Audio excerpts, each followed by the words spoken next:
Goddag og velkommen til endnu et webinar i regi af Danmarks Matematikvejledernetværk. Normalt er det jo Ben Lindhardt, der sidder der, men jeg har endnu en gang fået lov til at vikariere for ham. I dag har vi besøg af to gæster. Den ene det er Cobb, og den anden er Kara Jackson.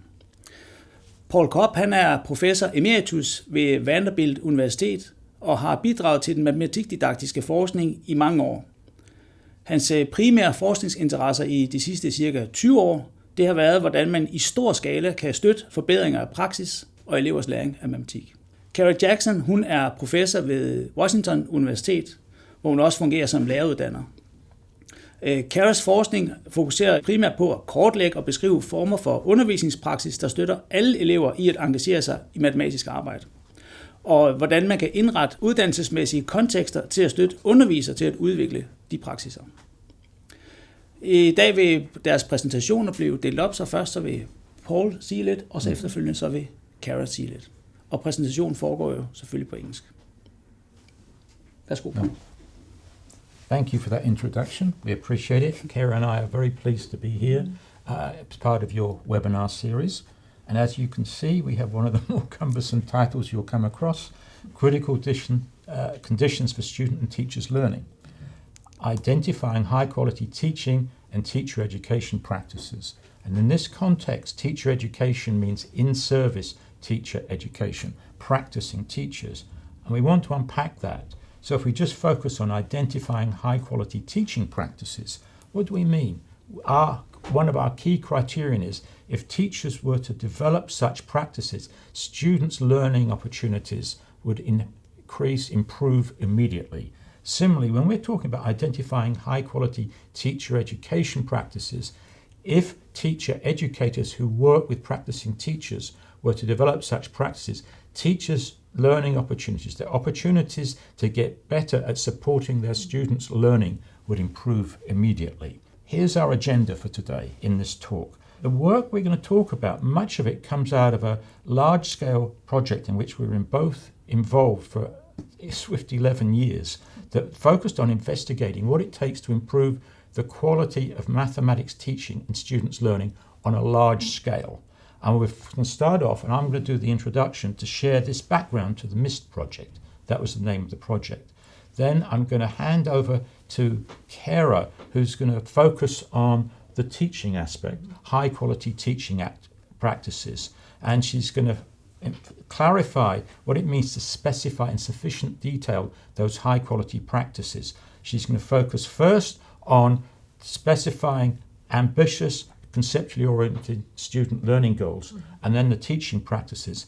And then I'll come back and focus on a coherent system of supports for teachers' learning. Now I'll talk briefly about the importance of high quality instructional materials, and we'll clarify what some of the key characteristics of such materials, and then bore in on this issue of identifying high quality practices for teacher educators who work within service teachers. But before we get there, we have to tell you a little bit about the US education system as it influenced the type of work we did. Briefly, the US education system is a decentralized system.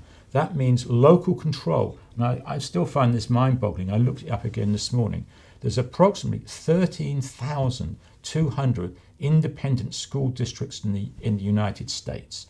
Each state's divided up into many different school districts. Many of them are very small, 1,000 students or less, rural districts. Our biggest school districts are urban districts, city districts, with 100,000 or more students. So when Kara and I talk about instruction improvement at scale, we're thinking of those big urban districts, city districts. You would have recognized the name of many of them: Chicago, Los Angeles, New York, and so on.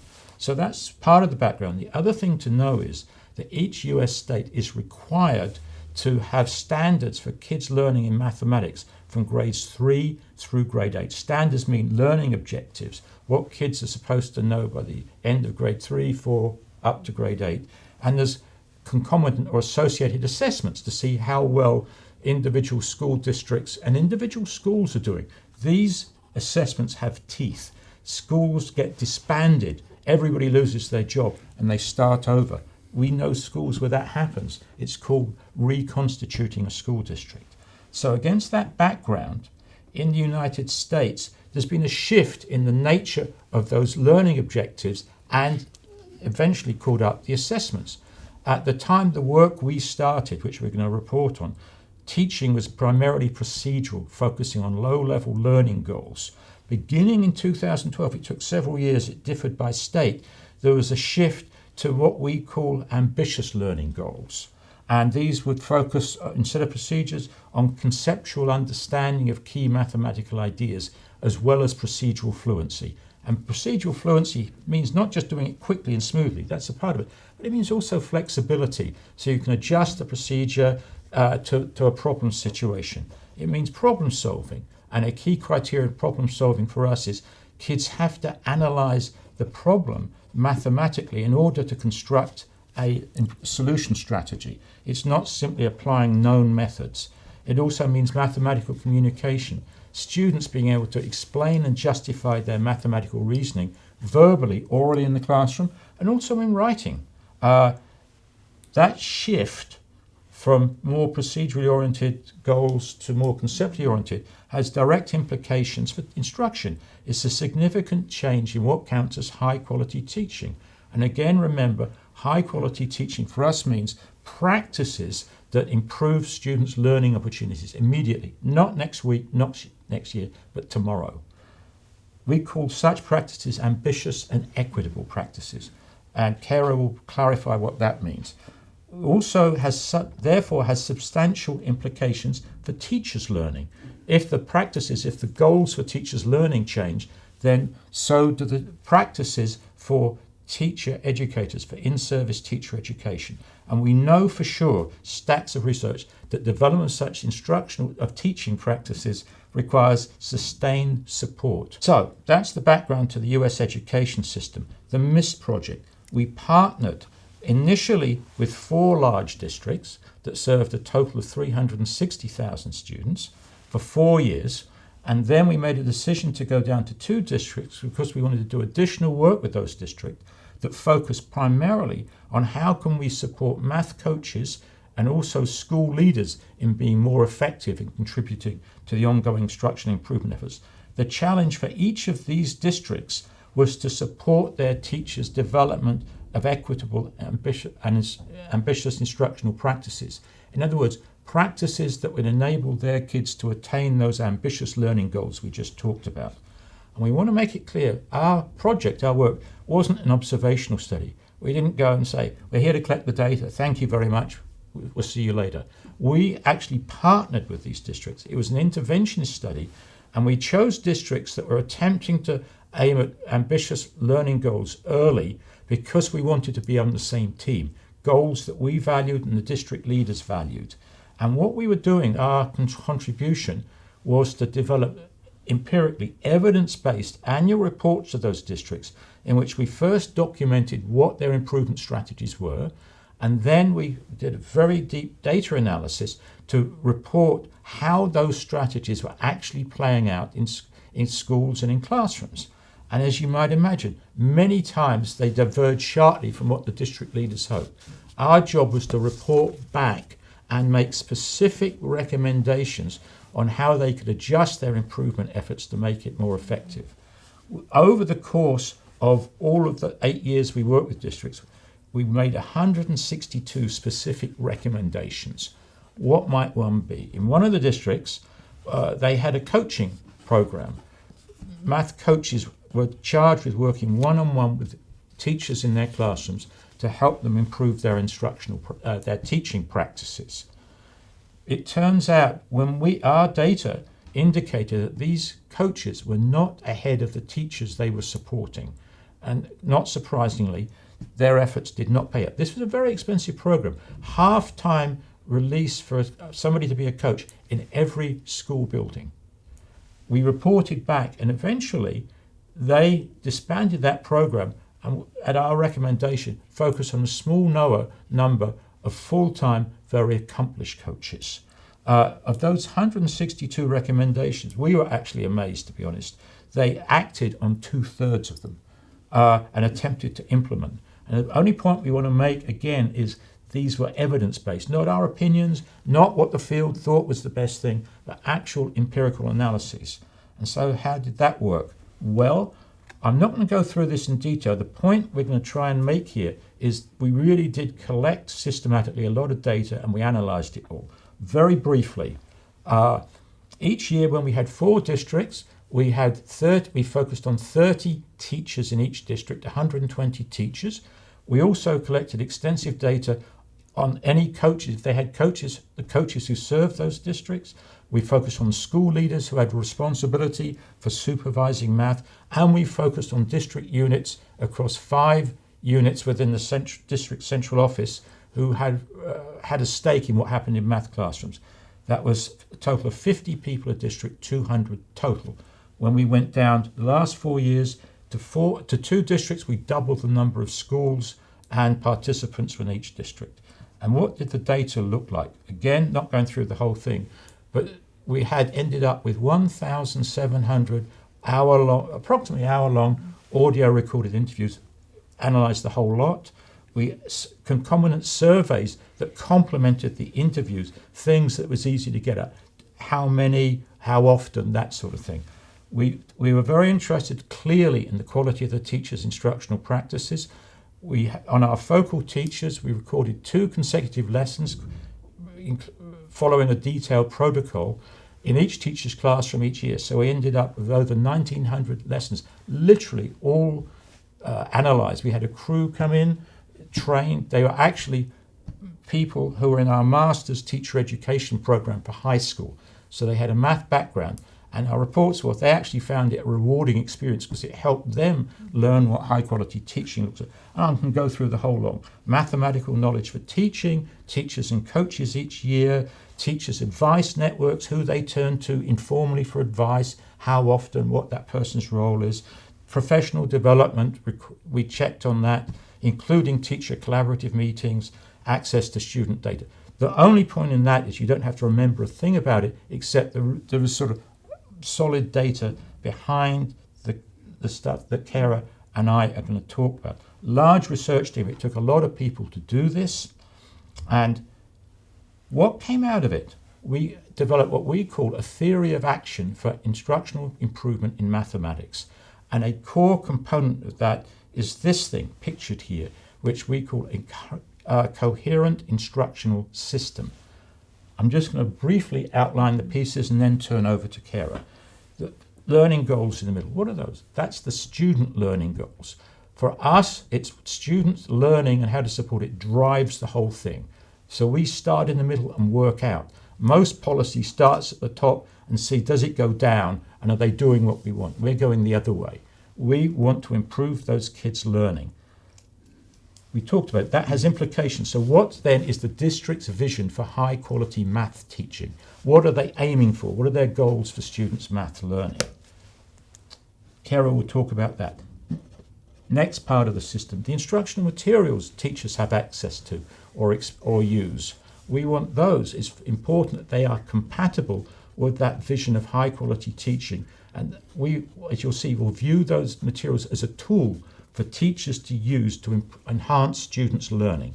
At the top there, teacher learning subsystem. Why do we talk about a teacher learning system? It's short for a system of supports for teachers to improve their practice.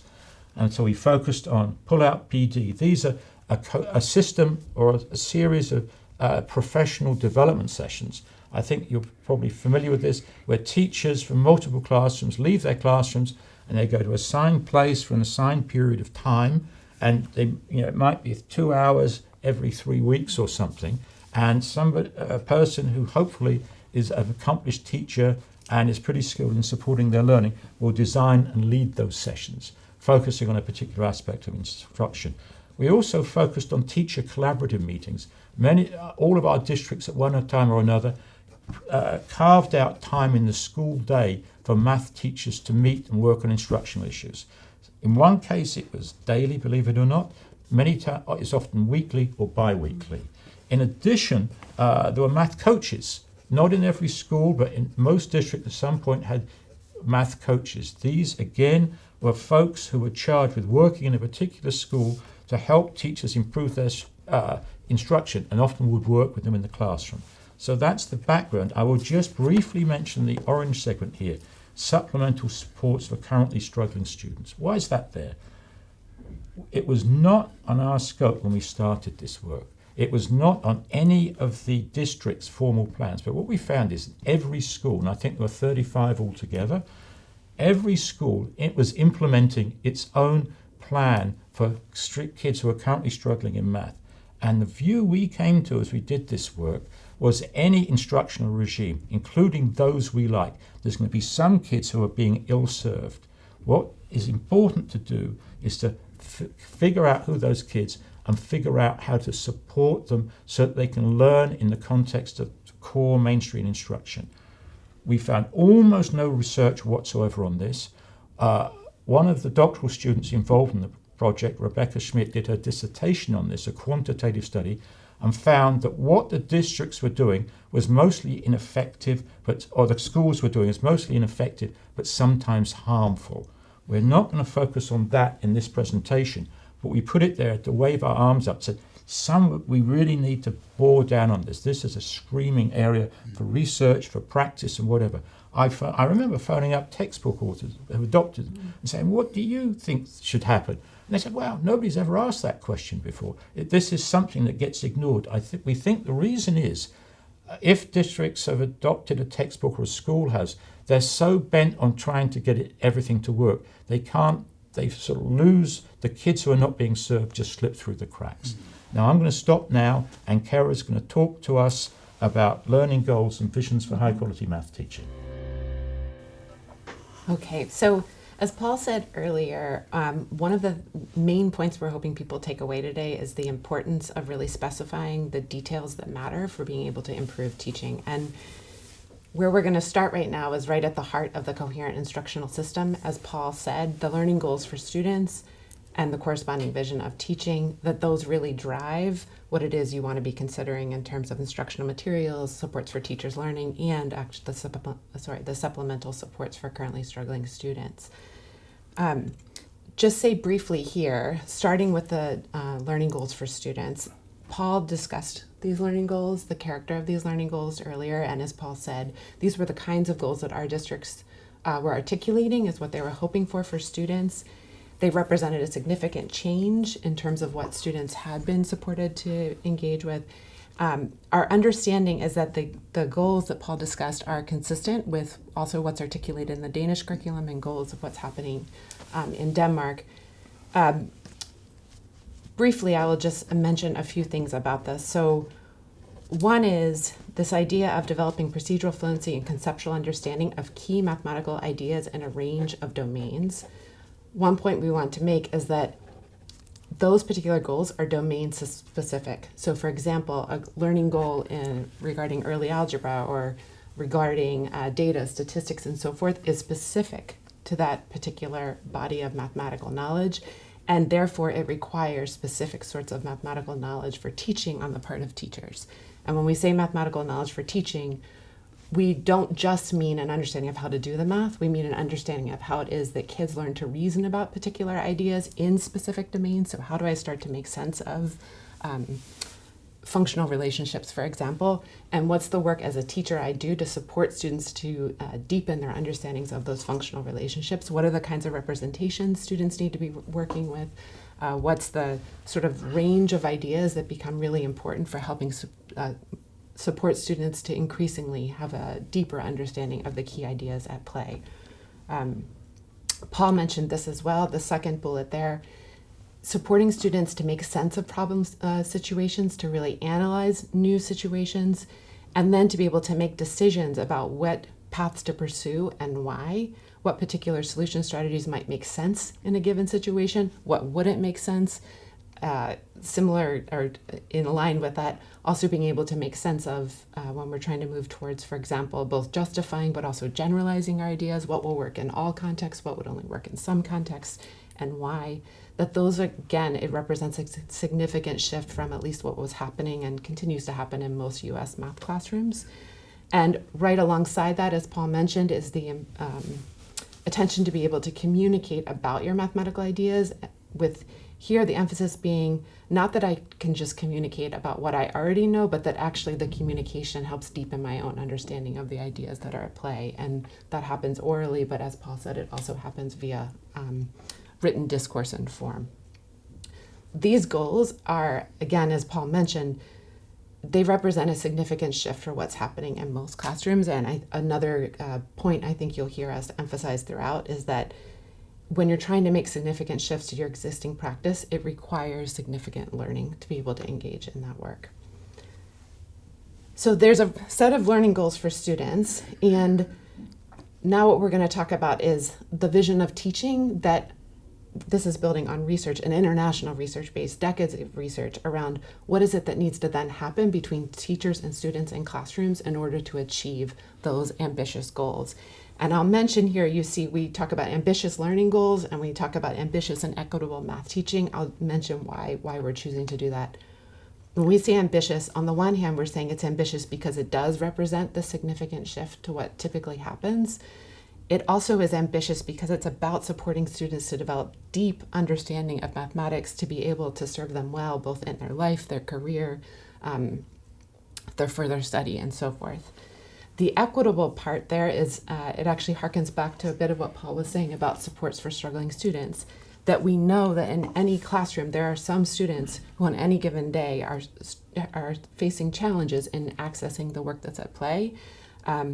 And a lot of times those patterns in who gets to access and so forth, they build up over time such that the further you get along the educational journey, the more students there are actually who are struggling. And oftentimes who's struggling, of course, mirrors inequities that exist in broader society.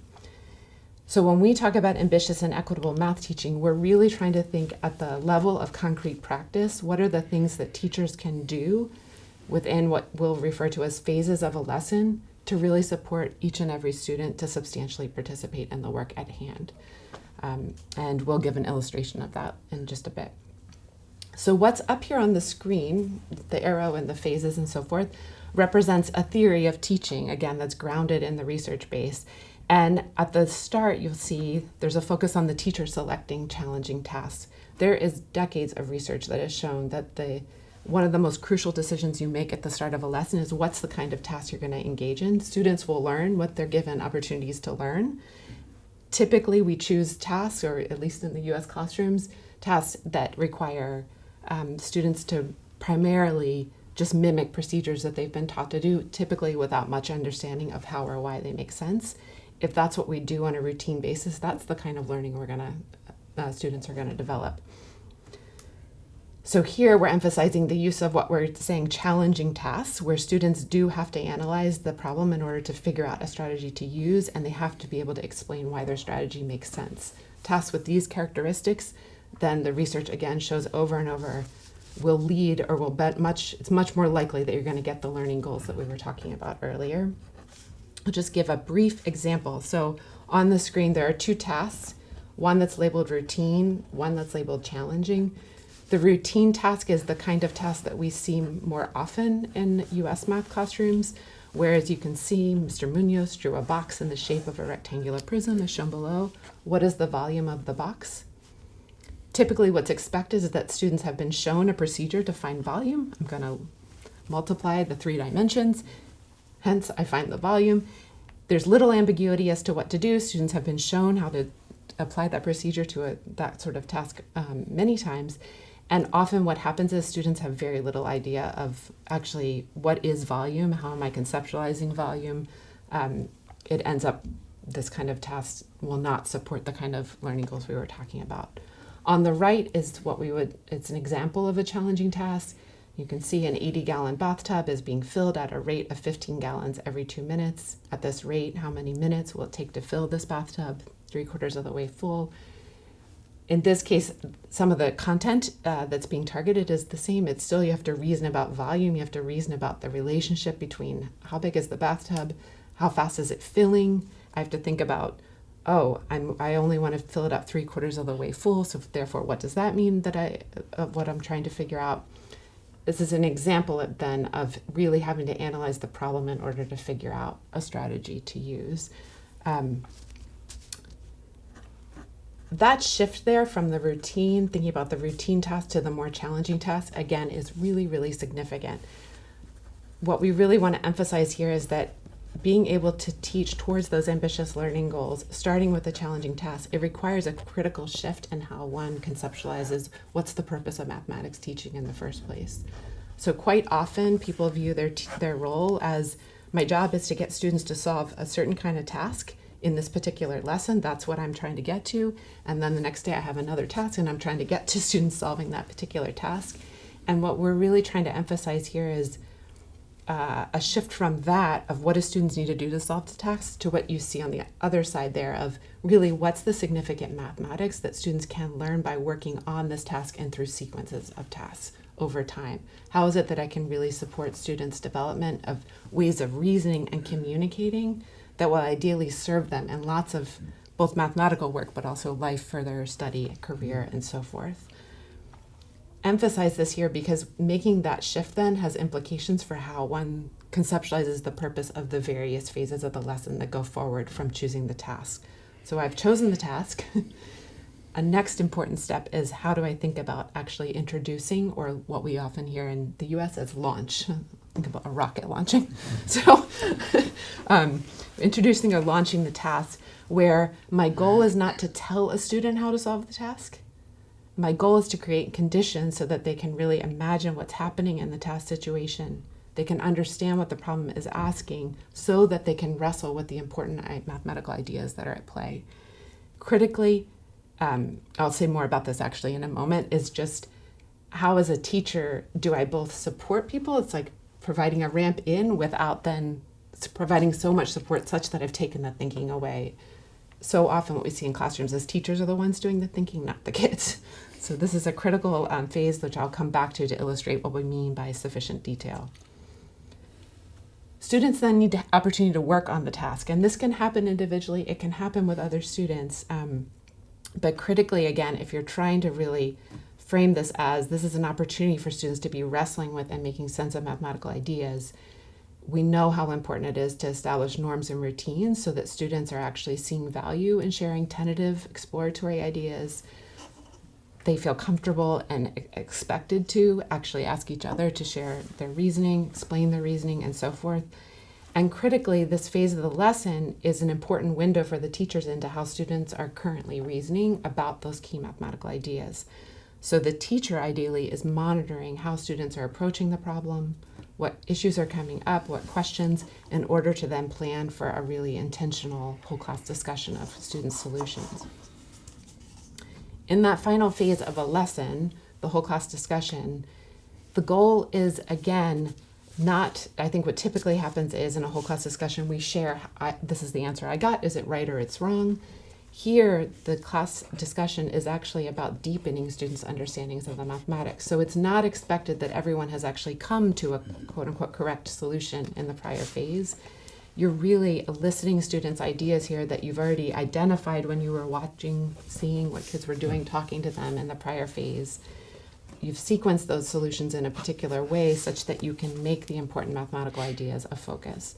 The teacher has a key role here of pressing students to explain and justify their reasoning, to make those connections between the strategies, and again, just really ensuring that the key ideas are actually at the focus of what students are working on. Again, such a shift from at least what typically happens in the US, and just imagining how much learning and support, which we'll talk about later, it takes to be able to do this kind of work. It's incredibly complex, and I think we view it as it's just really deep intellectual work that teachers are doing to be able to teach in this particular way. So what I want to do now is say a little bit more about what we mean when we say it's critical to really detail the practices of teaching in a way that is both evidence-based and is the kind of the right kind of detail. And as Paul said, the grounding for this is it's the details that actually matter for students learning. So I'm going to give an illustration, and I'm going to focus on the launch in particular. So one of the things we noticed when we were first engaging in data collection in the MIST study is we were really curious again around these issues of equity, what was happening, and we were noticing from watching videos that in a lot of the classes in which teachers were using challenging tasks coming from curriculum materials that were really high quality curriculum materials, I would say, that often what was happening in the first 5 to 7 minutes, you could watch the video and you had a sense of whether things were going to end up supporting students' learning or not. So we were looking at these lessons, and the thing that we were noticing is how the teacher launched or introduced the task both impacted the work of students, but also of teachers. So if I started with a challenging task, for example, think back to the bathtub, and students didn't really have a sense of bathtubs filling with water and so forth, you're already, quote unquote, out of the game. I learned that phrase from you, Paul. So if I don't understand, like I've never, had a bathtub or been in a bathtub and can imagine that, then I really can't access the task. That's one issue. I'll talk about some other issues that also emerge too when we get to the point about sufficient detail. The larger point here is that how a teacher launches it really does engage whether or not students can, or impact whether or not students can engage in solving it meaningfully. And if students are out of the game from the beginning, then it's really unlikely they're going to benefit from the student work time or from the whole class discussion in particular. And that whole class discussion is where students' learning is deepened, it's advanced, and so forth. And so we're watching cases where you'd think, oh my gosh, a majority of kids in that classroom, they're out of it from the very first few minutes of the class. The other thing we noticed was in classes where the launch wasn't carefully considered, it impacted the work of teachers in particular, because what they would end up doing is they'd set the students to work, students didn't understand what they were expected to do, and the teacher would go around, and we said, putting out fires. Oh, what's wrong, Jacob? Let me try to solve this problem. Then I go over to Paul. Their group's having the same problem. I'm doing that. I'm now trying to help kids get back into the task, and I can no longer then really attend to the reasoning that kids are engaged in to then plan for that whole class discussion. So against this observation of how much the launch seemed to matter for students' learning opportunities, we then conducted this analysis where we looked at, in particular, 40 videos of that were collected in year one that had a range. What we noticed was a range of ways in which kids were either able to really participate throughout the lesson or not.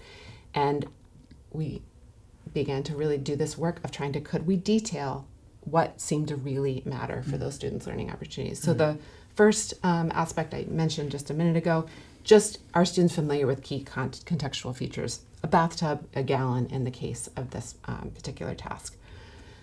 But crucially, it's not just about the context. I think a lot of times that's where we focus on. What we found was in cases in which the students really were being able to wrestle with the important mathematical ideas once they were set to work, they could imagine what was actually happening in the task situation. And what was happening, for example, in this bathtub one, is the amount of water is increasing over time. And you have to understand the relationship between time and the water in order to actually proceed with figuring out what strategy would make sense to solve this problem. We can use the language of you're imagining what it is that's being mathematized, what's being described, what's being analyzed, what's being represented, the relationship between those quantities. We also noticed that students were being supported to develop common language to describe both the context as well as what was happening in the task situation. So it wasn't just the teacher telling the kids, this is what I want you to picture. It was eliciting kids' ideas about the particular situations. It was ensuring that kids were connecting their ideas to each other. This common language, it turns out, matters a lot because they're going often into groups, but then in that whole class discussion, they can fall back on that common language they just developed up front to then engage deeper with the mathematics. And last, this is crucial, basically the teacher was not telling the kids how to solve the task. And this is, I think, the biggest tendency for good reasons. As a teacher, I want students to succeed. I want them to do well. And so I tend to help them as much as I can in order for kids to really, again, have opportunity to achieve those sorts of learning goals we talked about earlier. It's this delicate balance. So we'd identified those 4 aspects, and then we then created rubrics to be able to code the quality of the launch alongside the work we were already doing in coding the videos that Paul referred to, where we were coding what was happening in the concluding Holocaust discussion, the challenge of the task, both before and during the lesson. And we looked across, as you can see on the slide there, 165 teachers across 4 districts, which resulted in 460 lessons, and this was with a data set from later in the project. And indeed, we were able to test our conjecture. The quality of launch did turn out to be positive, related to students' learning opportunities in the concluding Holocaust discussion. Mm-hmm.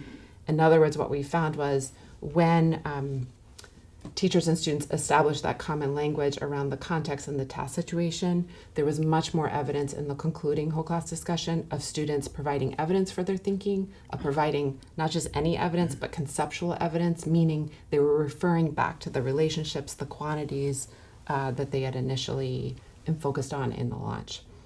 However, we also found that teachers lowered the challenge of the task in about 2/3 of the lessons we observed. So in about 2/3 of them, essentially a solution strategy was suggested in those first 5, 7, 10 minutes.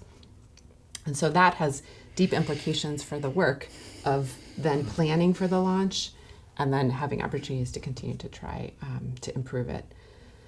So just stepping back for a moment, as Paul said at the beginning of this, our hope is, as we're describing this, is to really emphasize the importance of you have ambitious learning goals, you have a vision of teaching, but then you also need that vision of teaching to be sufficiently detailed, and detailed in terms of the aspects that matter for students' learning opportunities if we're to get better at doing the work. I think I will turn it back over to Paul now to focus on high-quality supports. So Kara's just told us about, focused particularly on high-quality teaching practices. Now we're going to make this transition, and I will build on her work, or endeavour to at least, by focusing quickly on instructional materials and then turning to broadly what we term as professional development for in-service teachers. So a couple of words I want to say about this. This is more work from the field in general. We know absolutely for sure that the coherence of sequences of lessons that target ambitious instructional ideas matter. There's a guy in the US, his whole career was analysing and demonstrating the importance of coherence in instructional sequences. What does that mean? In one lesson, what kids learn in that lesson, how they end up thinking, the types of solutions they produce, is the grounding for the next lesson. They build on each other systematically. That may sound trivial. I keep thinking of a guy from the Netherlands, Lane Streefland, knew him well. His whole career was developing coherent instructional sequences to support kids' development of fractional reasoning. This is very non-trivial to do. In countries like Singapore, in Japan, and whatever, they have systems for refining these over decades, literally decades. This is tough stuff. I had the good fortune to work with people at the Freudenthal Institute in the Netherlands for 10 years, and it's one of the hardest things I've ever done in my life as we conducted classroom design experiments to develop such things. And for us, when we're focused on ambitious learning goals in particular, the phrase we would use is this individual. So we're now going down to the level of individual tasks within those sequences, building on what Kara was saying. Such tasks, the bathtub problem and whatever, have to have multiple entry points. That means in any classroom, you have kids reasoning at different levels on a particular idea or topic. That's the reality of the situation. The tasks have to enable kids at those multiple levels to begin to work on the task. Maybe they're using different solution strategies. That's just fine. But they can engage in the math, wrestle with the ideas, as Kara put it. They produce a range of solution strategies, and not just any range of solution strategies. Obviously, they've got to be meaningful, but the solution strategies that enable the teacher to call on particular kids to get significant mathematical ideas on the table, to focus on those ideas. Coming up with such tasks is really tough stuff. And those tasks are necessary but not sufficient. So I guess one point I want to make is, without high quality instructional materials, the sort of inquiry-oriented instruction many of us value that focus on worthwhile mathematics is a pipe dream. No chance. But they're not sufficient. And the metaphor I like to use is, I was just in England recently, and when I was visiting my relatives. One of my nephews is a carpenter. He does the framing on houses and bathrooms and stuff. He would have you could imagine the carpenter, he's got his set of tools and whatever. Without those tools, he hasn't got a hope. But it takes a really skilled person to use those tools to create what he wants. Instructional materials are a tool, not a sort of recipe, not a straitjacket, but a tool skillful teachers use to support kids' learning of some worthwhile mathematics. And that brings us to the second part now, to develop those skills, to use that tool skillfully. Teachers need opportunities to work with somebody who's already accomplished in those practices, already knows how to do it. This is the same, not just for teaching, for any complex practice. Medicine, you look at anything, and those that are successful, and those opportunities are built into the program. So it tells us two things. Tools matter, but just having good textbooks or instructional materials and sending them out into the world is a no-hoper as well. We absolutely know that beyond a shadow of a doubt. Anything that involves a significant or a reorganization of instructional practice, absolutely know it. Have to work closely with somebody who's already accomplished. And here we make a distinction. I mentioned this earlier, but briefly, we call these folks who are those accomplished practitioners professional learning leaders, PLLs. They can design sequences of instructional activities, might be one of their jobs, or they might facilitate school-based teacher collaborative meetings. And we think, by and large, unless there's somebody who has that skill, those teacher collaborative meetings will not be productive. They will not support the teachers in developing more sophisticated instructional practices. That was one of the findings that came out of the MIS data very, very clearly. And also, some of them are charged with working one-on-one with math teachers in their classrooms. And we call those folks math coaches. And that's who I'll focus on in a moment. The question we wanted to address is, what knowledge and skills and capabilities do these professional learning leaders need to support teachers' development? And if we ask most people, or we look in the literature, at least we started this work, the answer comes down to this. They need to be accomplished teachers. Well, that's obvious, I would say. They need to have developed sort of ambitious and equitable practice, yeah. They need to have deep mathematical knowledge for teaching, yeah. I mean, that's really an aspect of being an accomplished teacher. And they need to have social skills, interpersonal, to build a trusting relationship. And that is what you will find. As we've engaged in this work, initially in the context of the MIS project, and then subsequently, we came to the view that much more is involved. In other words, it's tough stuff, as Kara was saying, to be an accomplished math teacher. It turns out to be it's very significant learning beyond being an accomplished teacher to support teachers learning well as well. And that's what I want to turn to now by focusing on coaching. And this work was exactly followed on from the MIS project. I was inspired on it. It was a small-scale effort, a partnership, and I think we can even say the district. It was our home district, my home, where I live, which happens to be Metro Nashville Public Schools. And we worked very closely. It was a partnership again. We worked very closely with the head of mathematics instruction, teaching and learning for that district, and her three offsiders, I don't know what you call them, immediate people who work with her in the central office, three lead math coaches. And the we in this case is this customer down there on the bottom right-hand corner, Nick Kamansky. At the time he did this, he was a doctoral student, and I don't know if this is typical in this country or not, but we actually genuinely collaborated on this endeavor together. And the problem we focused on, the district wanted to develop a cadre of accomplished math coaches.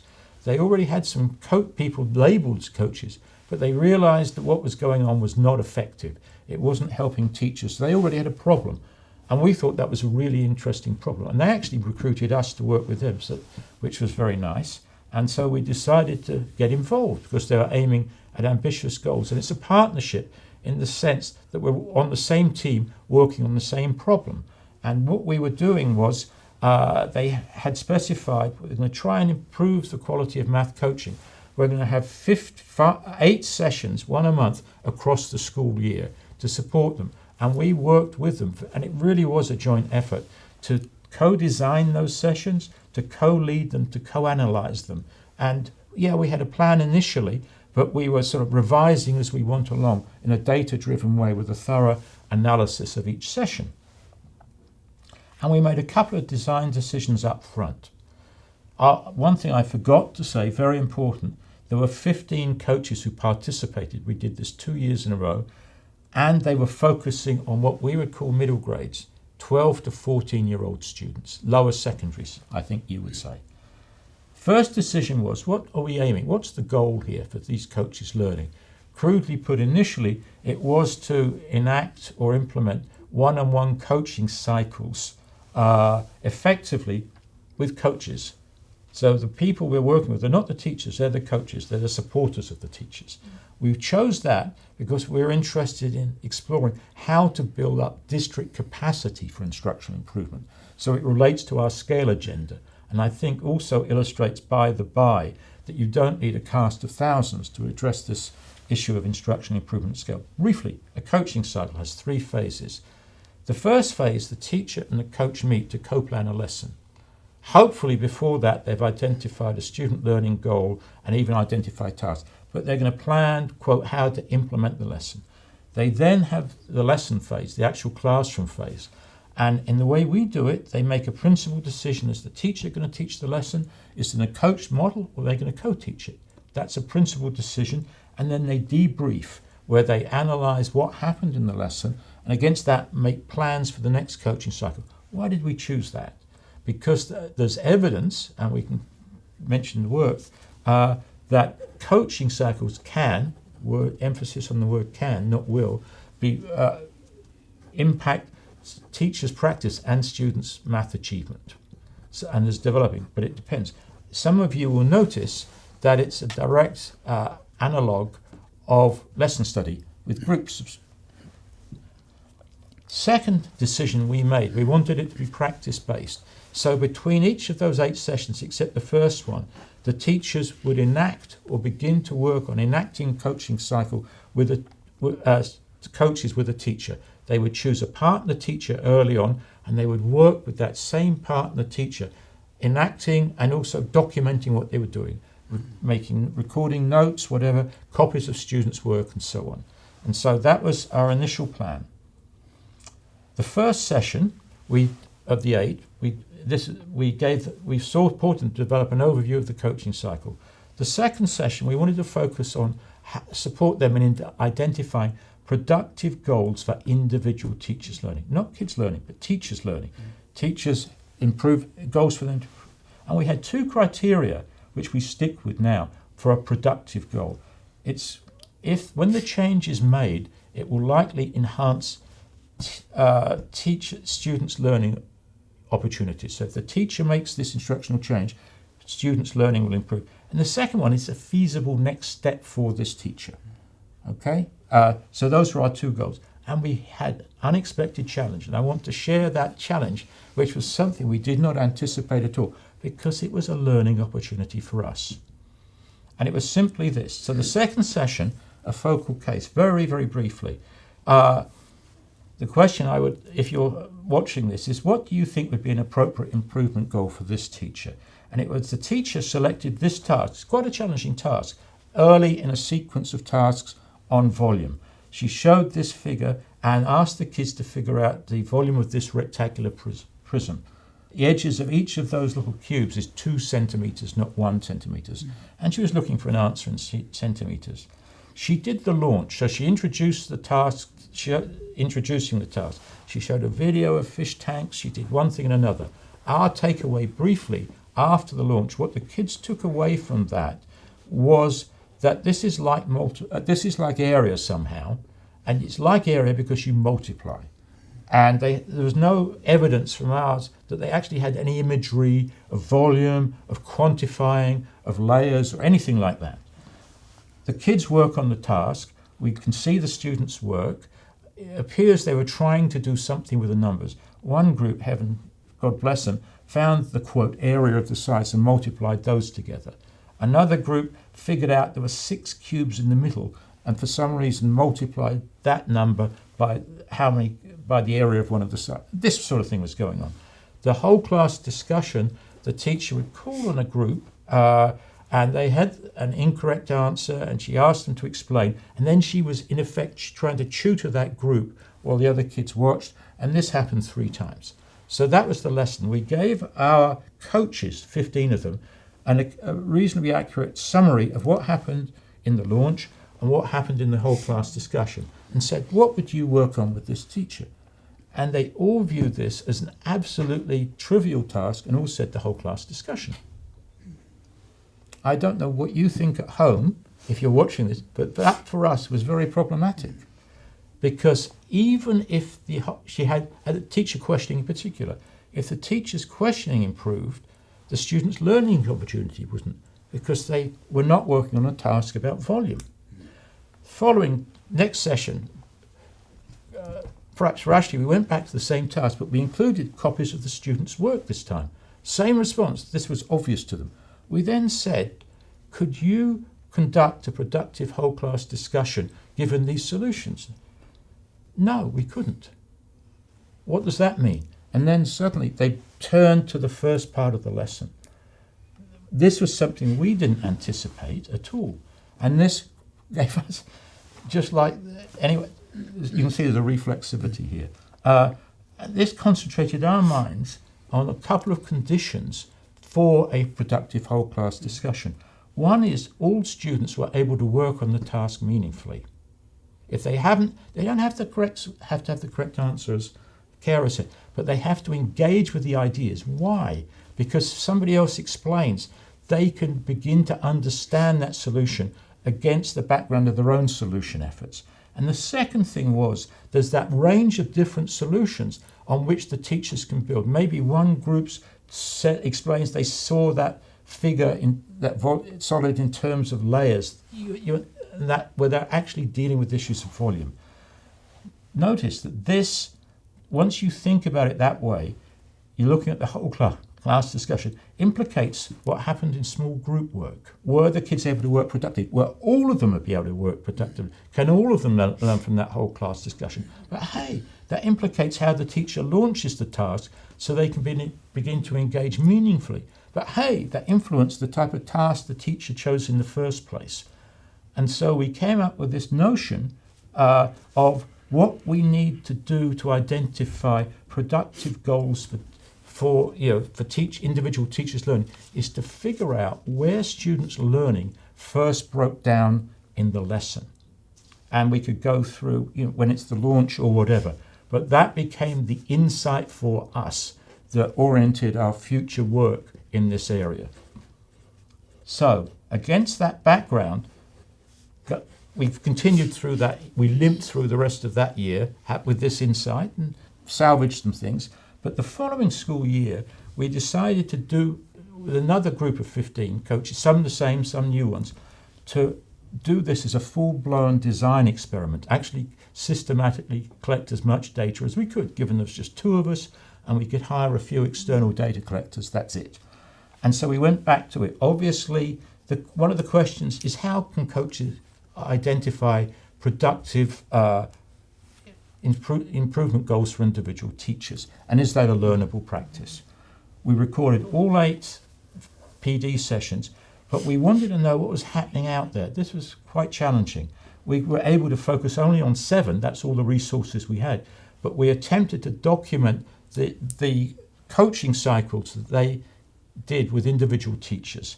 And the data we collected, we audio recorded the planning part, also the debriefs.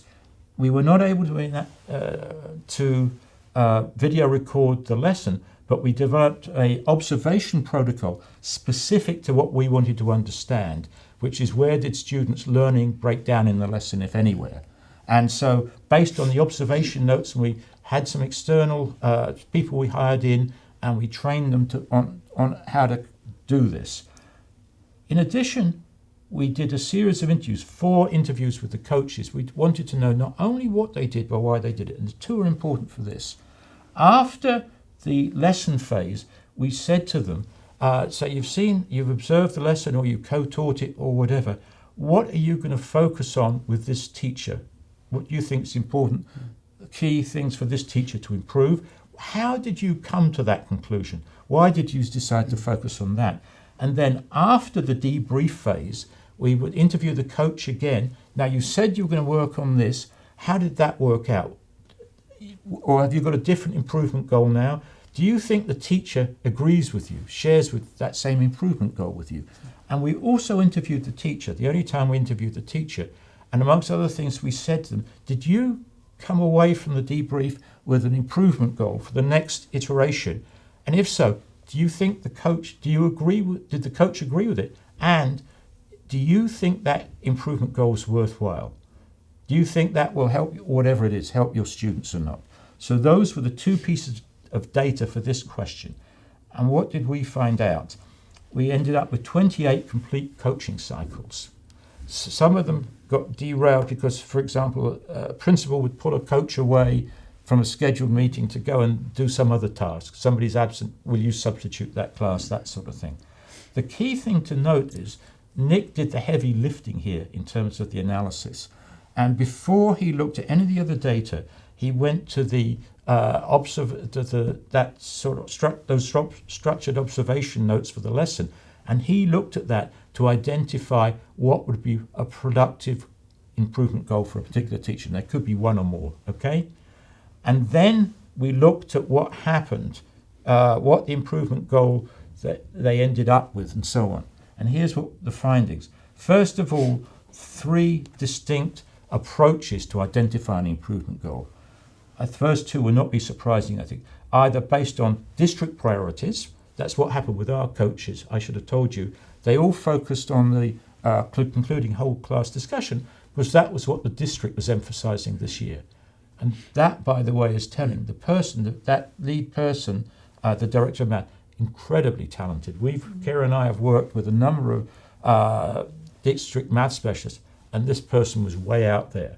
But again, this approach that we're just going to focus on one thing this year, rather than thinking about, is this going to enhance students' learning? Or they just ask for teachers' preferences and go with it.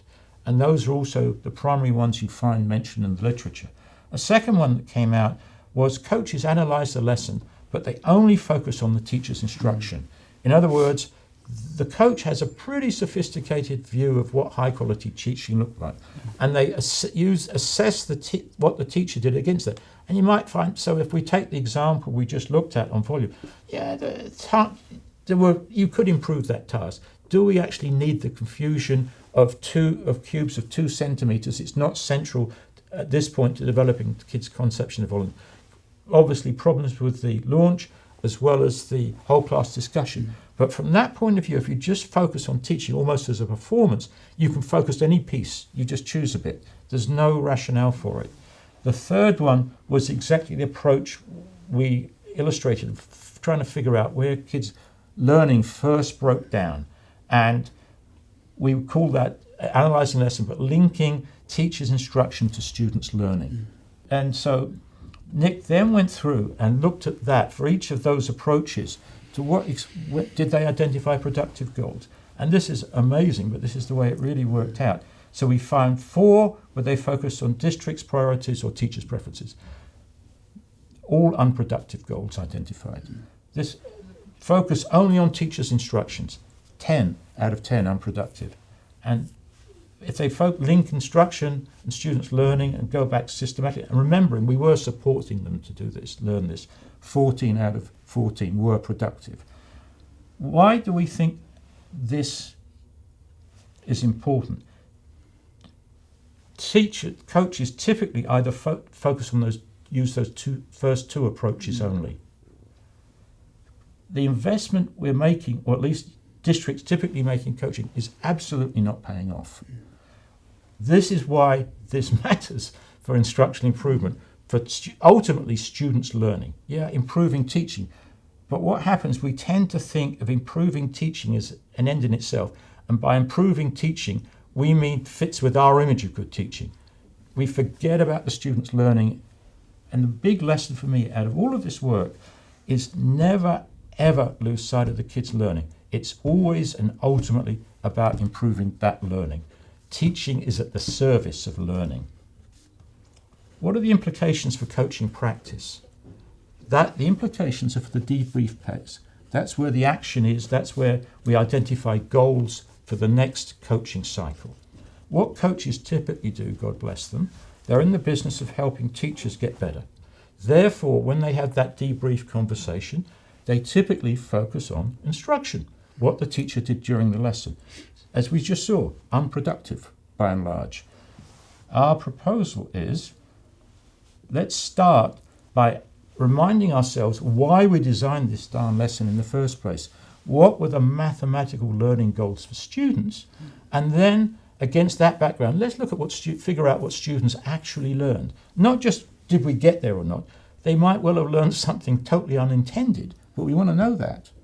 Then we can begin to understand, turn to instruction, to explain why the kids learned what they learned, rather than what we hoped they'd learn, for example. And in doing so, we'll begin to identify strengths in what the teacher did in the lesson, but weaknesses. Strengths not against some idealized view of teaching, but in actually supporting the kids' learning. There's just one more issue we've got to address, right? So we get to that point, and the teacher, we would ideally like the teacher and the coach to identify and agree on a productive goal. The coach, in our view, it's absolutely essential, goes into the debrief session with a productive goal in mind. But we also looked at how can coaches identify productive goals with teachers and negotiate them so that the teacher sees it as worthwhile. The ones we looked at were those 14 cycles in which a coach did identify a productive goal. We found in 4 of them, there's almost no negotiation. For example, the coach might ask the teacher proposes a goal, and the coach says fine, or vice versa. There were 10 cycles in which the coach proposed and asked the teacher, what do you think? The teacher proposed an unproductive goal. What happens? In 7 of them, they negotiated a productive goal. In 3 of them, they didn't. Nick looked at these. You can imagine, I think, you can guess how the unproductive, unsuccessful ones went. Coach elicits, says to the teacher, what do you want to work on? The teacher might say something like, well, I think I want to, these tasks are really tough for my kids. I'm going to break them down. I want to figure out how to break down these tasks into step by step. From the coach's point of view, this is very unproductive for the reasons that Kara mentioned. We're now taking away that level of challenge. The coach imposes an alternative goal. Well, I think we should actually focus on the launch and focus on improving the launch so the kids understand the task. From the teacher's point of view, there's no reason why what the coach proposes is better than what the teacher has in mind. And they end up at loggerheads. Either the coach pushes back or will sort of acquiesce, but when we find in our interview, doesn't see it as worthwhile. Here's the difference in the 7 successful ones. Again, teacher asks the teacher, and this was typical, they ask the teacher what the teacher wants to work on. The teacher proposes an unproductive goal. I want to work on, breaking down a task into step by step. Big change. The teacher asks the coach asks the teacher for his or her rationale. Why? And what we found is every time, and at least the teacher responds by giving a rationale in terms of a desired student development. So in the case of breaking down, well, I'm worried about my kids not being confident in mathematics.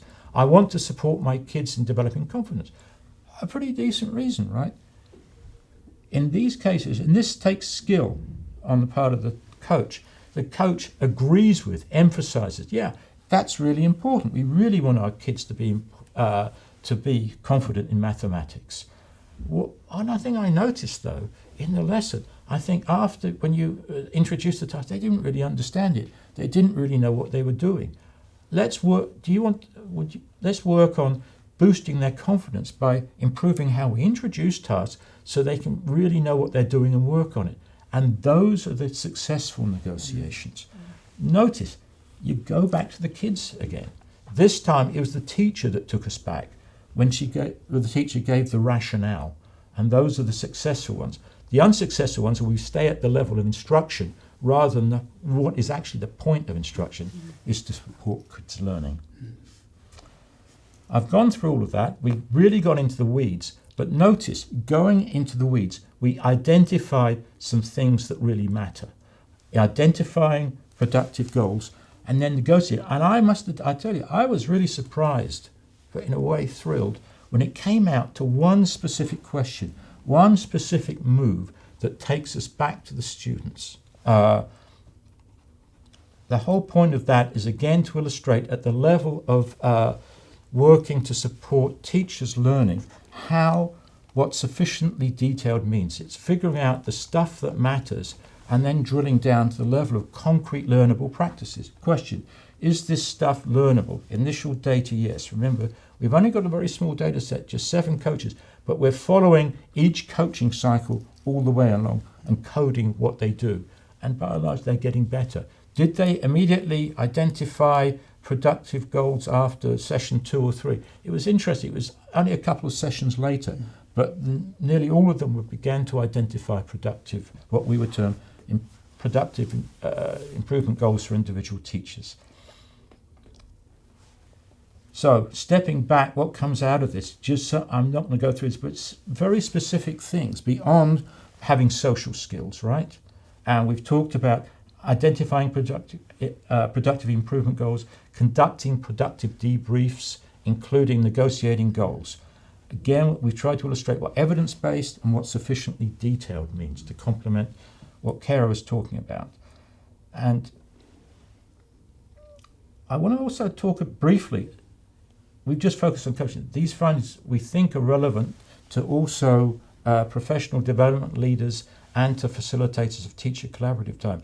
A colleague of us in the MISS project distinguished and came up with a taxonomy for productive versus unproductive teacher collaborative meetings. What happens in productive ones?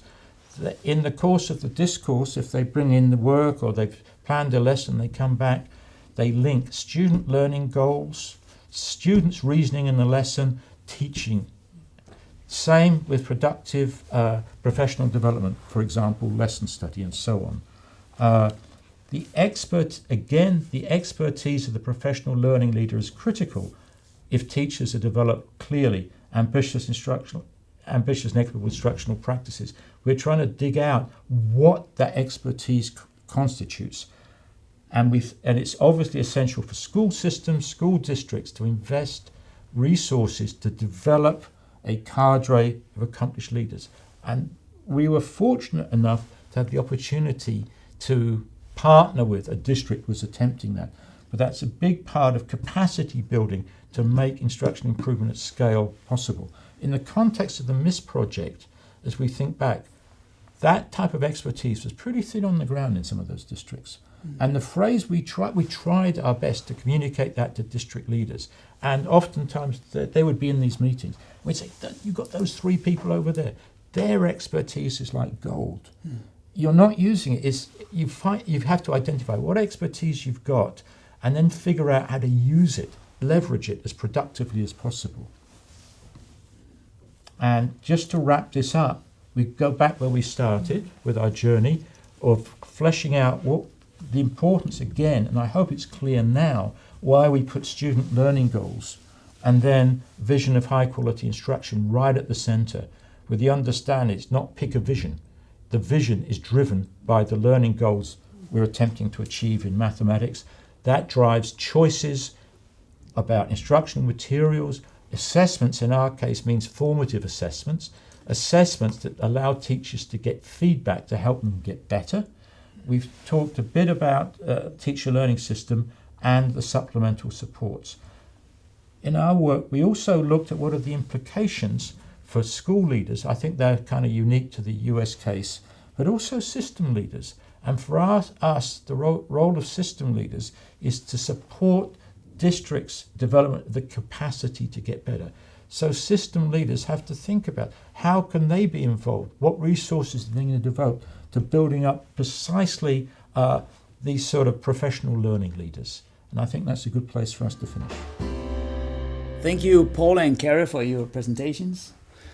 At least from my own point of view, I'm impressed about how big your studies have been, and also, of course, how many details that you have presented for us right now. It's really amazing. I have a few questions to you. First of all, I think as a teacher, to hear your presentation, I think there's a lot of new information, and maybe it's not all new, but at least a lot of information about what we should do what we could do to improve our teaching. Mm-hmm. I was wondering if you have some advice to a teacher or a group of teachers sitting out there thinking, okay, let's learn from Paul and Kara and their research, where to start. Mm-hmm. One thing I would lead with, I think, is going back to what we were trying to emphasize throughout the presentation of the importance that the details matter, and the details that matter are the ones that really make a difference for students. So always starting with what's in the best interest of the students. That feels foundational. But the other point is that to get better at work that is incredibly complex, we need other people to work with, and we need to work with people who have got various forms of expertise that they can bring to bear on the issue at hand. So in this case, if you were, for example, you're trying to decide, like, well, what next do I want to do? What do I think is really worthwhile for my students? Having an opportunity to have someone actually be in your classroom with you and think carefully about a particular lesson, for example. What is it that we're trying to accomplish? How will we know if students are developing the ideas that we're intending, or if they're making sense of things in the way we intended? What does it look like if they're not? Being able to have evidence of that, but to have someone else who can really help you deeply think about what is it that the students were making sense of. And again, to Paul, the illustration Paul gave of the coach, then being able to have someone else to say, and what was happening in the teaching? It's so hard when you're teaching to pay attention to the decisions you're making, to be able to follow the range of reasoning the kids are engaged in. So to have someone in there with you, to be able to carefully observe, carefully collect that evidence, to be able to then have an opportunity to step back and say, what was I doing, and what ways did it impact my students for good or not, and what would I do differently?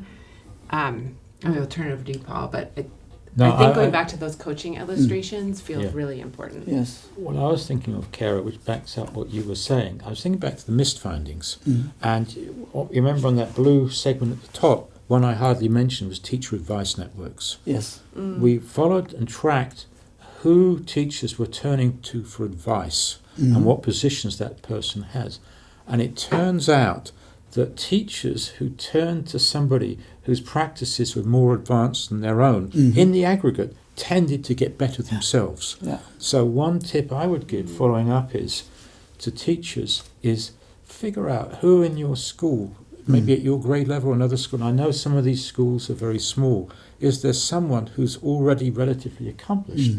And do you feel comfortable turning to that person, or maybe you're going to talk with them, see if they could be a source of advice to you. Maybe they'll even come to your classroom or whatever. So seek out somebody it doesn't have to be perfect, you think ahead of you, and that would be a step forward. Yes, that sounds very reasonable. Unfortunately, I think at many schools the teachers will consider that it's hard to find the time to go and see each other's teaching and so. But I definitely understand your point. At least how you could find that out. Yeah. But maybe that in that sense we could also extend this question of what can I do or what can we do to, for instance, school leaders. Oh, absolutely. Yeah. And Go for it. Okay, I would just say again, we know for sure teacher collaboration can be very valuable, but there has to be somebody in that room who's already relatively if ideally it's a coach. We talked about system leaders, or it could be a school leader who takes it upon his or herself to hire somebody who could at least play the role of a coach and facilitate those meetings for the teachers. Maybe with eventually a handover to one or more teachers, but establish routines. And it might be the sort of thing where teachers, if they're teaching the same grade level, if it's a larger school, would identify a particular topic they've struggled with in the past years and work on planning one or more lessons within a unit that have been particularly problematic, and then trying them out, just like an informal type lesson study arrangement, for example. And there might be particular aspects, whether it's the launch or whatever. I hope at least what Kara talked about will at least give the teachers food for thought on what they themselves might want to work on. So many of the teachers we work with always say teacher questioning. And yeah, that's tough, but maybe there's other aspects you want to focus on first. Yes, that makes very good sense. I think that actually this also leads to a third question of what can we do, because if I was a school leader and I should help my teachers by providing a coach with expertise, how do I find the right person? How do I know if this person's expertise is sort of like good enough for the work here? I mean, as a school leader, you often don't have deep knowledge of this. It's not your job. You're not trained for that. Yeah. I think that's a big ask, but I think I don't know if you have such people, but what we call these district math specialists or people like that. Yeah. But in one of the districts we work on, you know which one, from the missed districts initially, I'm not going to tell you this woman's name because I don't want to identify the district, but we went there and we go around this district and we used to say, I'm going to call her Susan, that's not her name. We used to talk about, having collected data, the cult of Susan, because everywhere we went, she'd had touched everybody. It was quite unbelievable. And this was a district of many thousands of students with many schools, and she tended to be a great source of advice. So the trick about being a good school leader, we think, being a good system leader, is first of all is being humble, understanding what you don't know and figuring out who's got that expertise. I'll give you another example. I'm thinking of somebody who didn't have a math or science background, who became the leader of math or science in the district. And I initially thought this was a lunatic. It turned out to be brilliant. And the reason why it turned out, this person had been a very successful school leader in a high school and knew what she didn't know. Yeah. And so the first thing she had done as to be a successful school leader, and went and found the best coaches around and hired them. And she became very successful. And when she became the system leader, she knew she had great credibility with other principals. And then she went and tapped into the science and math expertise as well in the district. Do you see what I mean? Yeah. So I think a lot of what's about being a successful principal, from the examples we've seen, is finding that expertise and getting it into your building. That makes good sense. Yeah.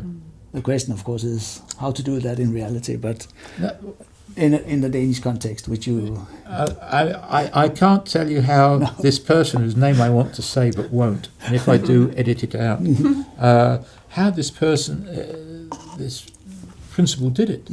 But clearly there's networks and whatever to find who these good people are. Yes.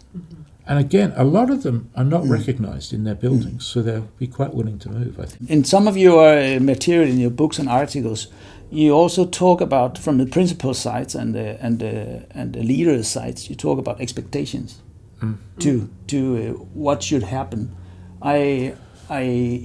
From what you're writing, I get the impression that the teachers and the leaders' expectation of the kind of teaching you want to see at the school could also be kind of crucial. Yep. Do you want to say? Sure. I've said a lot. Oh, yeah, I can speak. Yeah. I mean, yes. The answer is yes, it mattered deeply. And there were cases in which one of the patterns that I think emerged across a number of the schools and districts was cases in which the support that teachers were being provided by, like a coach, for example, or someone in the district math office was either consistent or inconsistent with what the principal was expecting. Yeah. The principals varied, I think, in the extent to which they either, one, appreciated the significant learning that needed to happen on the part of the teachers, They didn't, I think Paul can expand Yeah. on this, they didn't have to have a deep understanding of the vision of teaching, Yeah. but they needed to appreciate That's the kinds of learning goals that were being, Yeah. that the teaching was in service Yeah. of. And again, recognizing the kind of expertise that the teachers needed in order to grow their practice. There were cases where, on the one hand, the teacher would be meeting with someone from the district math office in a coach position, aimed at the sorts of things we talked about today, and on the other hand, the principal would be expecting teachers to engage in much more procedural forms of instruction. And in those cases, I don't think we saw any cases where then the teacher persists That's with right. doing that kind of work. Yeah. That's Okay. exactly right. That's interesting. Yeah. Yeah. Okay. That's food for thought on that. I was wondering during your presentation about the example you give with the bathtub. You're talking about the difference of how you launch the problem and how you let students work with it and how you work with a whole class discussion. And I from your presentation, I think it makes very good sense, and I imagine that most teachers will also think that this makes very good sense. On the other hand, I know that many teachers, including myself as a former teacher, would find it very difficult and challenging, because we would tend to realize that when we do such a lesson, there will be a number of students whom we feel they cannot really participate. They can't bring up good answers, and so how can I do it? And I mean that is something I imagine that many people will share, that kind of frustration. Can you say something? Can you comment to that? Or? Yeah, I mean, we also, that was a theme, not expressed by all teachers, but by a number of teachers in the MIS districts, particularly near the beginning of the efforts. And indeed, like almost like a fear of, I'm not going to serve my students well if they're not able to engage in solving this task. I think when given opportunities, kids often do things that surprise us, and they are much more capable than we often give them credit for in mathematics. And being able to actually engage them in the work with careful planning. So like back to the launch example, you don't just let kids go with it. You have done really careful planning up front around what's the sorts of mathematics we want kids to be working on, what is it that I'm assuming they already can make sense of, how is it that I'm going to orchestrate the launch such that I can get them started, plus what's the work I'm doing along the course of the lesson to continue to advance their thinking. I think the inclination or the assumption that I can't do this because kids won't be able to do this is often reflected that orientation of, I want all kids to get the right answer right away with this problem. And the work or the model of teaching in relationship to the learning goals that we're talking about, it's a shift in orientation of your thinking. You have a long-term set of lessons and so forth where you want kids to be developing specific forms of reasoning, but it's not essential that everyone actually developps a particular form of reasoning on a particular day in relationship to a particular task. And that, I think, is a huge shift, and it's also a scary one because you don't want students to not ultimately be developing that reasoning. I don't know. Yeah, I'd like to say something about the coaching side of it. Simply because you may remember we talked about the coaching cycle in the presentation, and we had the blue segment at the bottom of the coaching cycle, which is the classroom phase, and we said, the coach has to make a decision on whether to actually teach the lesson, him or herself, or do whatever. And there's actually two distinct reasons why the coach might want to model. The obvious one is, suppose they're working on the launch, and the teacher says, I want to get better at that, but I really don't know how. And so the coach might say, I'll do that part of it, but we're going to plan it together, and that's what we're going to debrief on. And you're taking that. A second reason is, if you get a teacher of the type you're saying, my kids just can't do this, I know they can't. The coach might say, well, I'll take over the lesson, we're going to plan it together, I will teach it, and I don't want you to focus on me or what I'm doing. I want you to sit with a group of kids, but you cannot intervene. You can only make notes to record what they're doing. And then the coach will do the launch, they plan together, and then in the debrief, if presumably the teacher's surprised, they debrief on why it was the students were able to do that. And it's only then they begin to focus on, and the coach will talk about what he or she explicitly did to make that possible. The key point is to try and influence what the coach thinks is possible for those kids if they're appropriately supported. Understand, this is tough stuff to do well. We're not trivializing it or say, see, you were wrong. You're right, but do you want to begin, then it becomes, do you want to begin to learn how to do that? And we'll take it in small steps. Yes. At least that, I consider that a fairly concrete piece of advice. Thank you very much. Det var nok for denne gang. Tak for i dag, og tak fordi I var med.